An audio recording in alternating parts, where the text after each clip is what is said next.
Potty training, isa sa mga pinakamahirap ituro sa ating mga aso. I-share ko po sa inyo kung ano po ang naging diskarte namin. Ito po, dito po tayo magre-relay sa CCTV namin. Ito po mga kamaylo, ang ginawa namin, nagpabili po tayo ng isang potty trainer. Ayan po yan, stainless yan.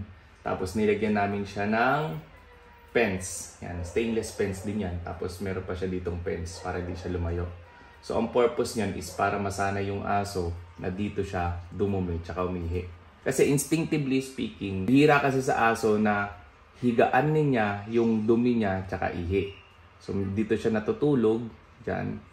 Tapos dito siya, wala siyang choice kundi dito siya dumumi. So pakita ko tong video na to. Play natin.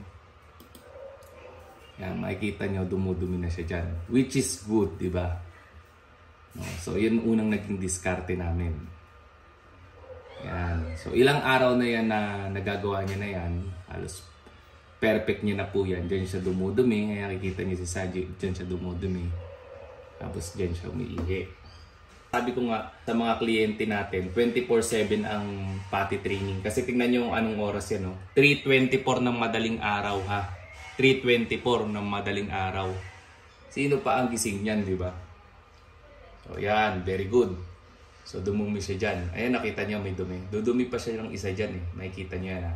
Ayan mga kamaylo, dumudumi ulit siya ng isa pa. Kita niyo yung mata, may ilaw-ilaw pa. No? Ilang araw ko siya sinanay na ganyan.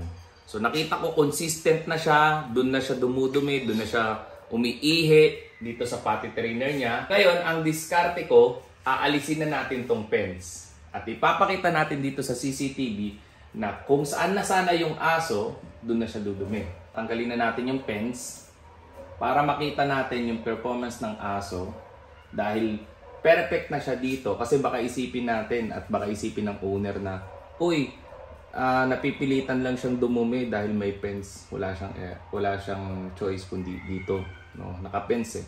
Ngayon, ang naging diskarte ko, mga kamaylo, tatanggalin na natin yung pens.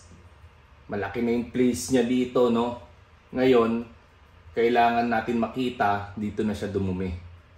Okay? Ang point ko dito, mga kamaylo, inaaral po ang bawat kilos ng mga aso dito. It's a matter of sanayan, no? Pag nasanay na yung aso na dumumi sa potty trainer, kahit ilayo mo na yan. So, ayan mga kamaylo, may indication na gusto niya na dumumi, no? Kita niyo, napakalawak na ng place niya, no? Hinahanap niya ngayon kung nasan yung scent. Nasan ba yung perfect spot para dumumi na ako.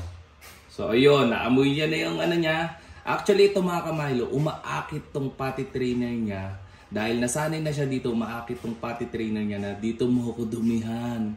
Dito mo ako ihian. Ayan o mga kamaylo, ayan, nakita niyo yan. Ha? Alright. So para sa atin mga kamaylo bilang isang dog trainer, nakita niyo umihina, no? So umihina, susundan ngayon niya ng dumi. Usually ganyan ang ginagawa ng aso. Pag ihi, susundan ng dumi yan. Ayan. Tut tut. So ayan mga kamaylo ko ha. Sa mga gusto po magpa-train sa amin ng potty training, hindi po tayo magbibigay ng guarantee. Pero ibibigay po natin ang ating best effort. Thank you so much.